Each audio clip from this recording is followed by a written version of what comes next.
السلام عليكم، ازيكم؟ عاملين ايه؟ يا رب تكونوا بخير. النهارده جاي نعمل مع بعض طريقه عمل السمبوسه. اول حاجه كده هنبدا بيها، هنقول بسم الله، وهنجيب كوبايه ونص من السكر، عليها كوبايه ونص من الميه، مع عود قرفه، بس بنقلبهم الاول قبل ما نحطهم على النار. ده الشربات بتاع السمبوسه.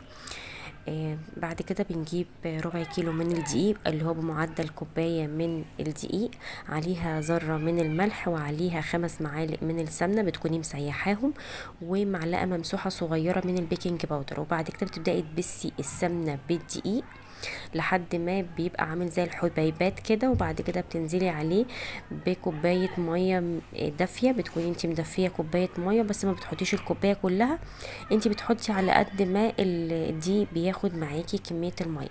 وطبعا بتبداي تعجنيها كويس جدا زي ما انت شايفة كده، لحد ما العجينة معاكي بتطرى خالص، وبيبقى ده شكلها النهائي. طبعا احنا مش بنسيبها ترتاح، احنا بنقطعها لكور صغيرة كده، وبعد كده بنسيب الكور دي ترتاح بمعدل مثلا 10 دقايق كده ولا ربع ساعة، وبعد كده بنبدأ نفردها. زي ما انت شايفة كده هنبدأ نكورها كده كور صغيرة. طبعا ما بتكبريهاش عشان انت لسه هتبططيها، فلما بتتفرد عشان تبقى رقيقة معاكي وتبقى حلوة. زي ما انت شايفة كده خلاص، ده كده خلاص، انا كنا كورناها كده. هنسيبها بقى ترتاح حسبة 10 دقايق كده، بس بتغطيها بكيس بلاستيك كده. وبعد كده بتكوني مجهزة الحشوة بتاعتك، اللي هي بقى بتبقى عبارة عن جوز هند وزبيب وسوداني او مكسرات، إيه، مع بقى معلقة سكر مطحون. بتحطي معاها معلقة من السكر المطحون، وبعد كده بتقومي بقى مبططاها كده زي ما انت شايفاها، وبتحطي الحشوة وبتقفليها كويس جدا. اهم حاجة التقفيل عشان وانتي بتقليها ما تفكش منك.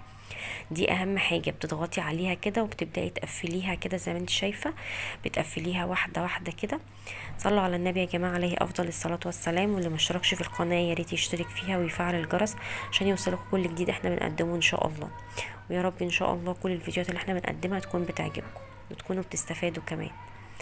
هنا خلاص كده زي ما انت شايفة كده، ده شكلها النهائي. انا هعمل كمان واحدة قدامكم علشان تشوفي بتتعمل ازاي. طريقتها سهلة خالص وبسيطة، ومش بتاخد معاكي ولا وقت ولا مجهود.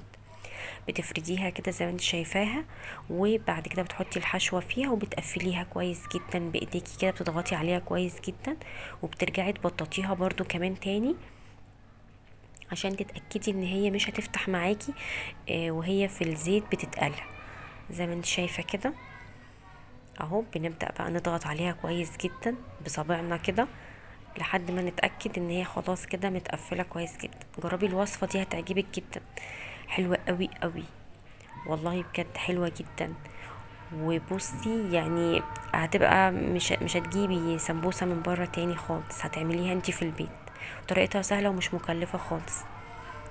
خلاص كده ده كان برضو شكلها النهائي زي ما انت شايفة كده. احنا بنحاول نضغط عليها كويس جدا عشان ما تفكش معانا في القلي اهو. خلاص كده احنا كنا خلصنا الكمية كلها، وبدأنا بقى نجيب كده زيت بقى غزير كده، بتحطيه في حلة كده علشان يبقى كمية زيت كتيرة. وبتنزلي بقى عليها كده بالسمبوسة دي، بتقليها بقى. على فكرة السمبوسة دي ممكن تحشيها لحمة مفرومة، ممكن تحشيها جبن، ممكن تحشيها خضار، اللي يريحك. هي عموما العجينة حلوة قوي. ده بقى شكلها النهائي كده في القلي، وانا بقليها بقى كده خلاص.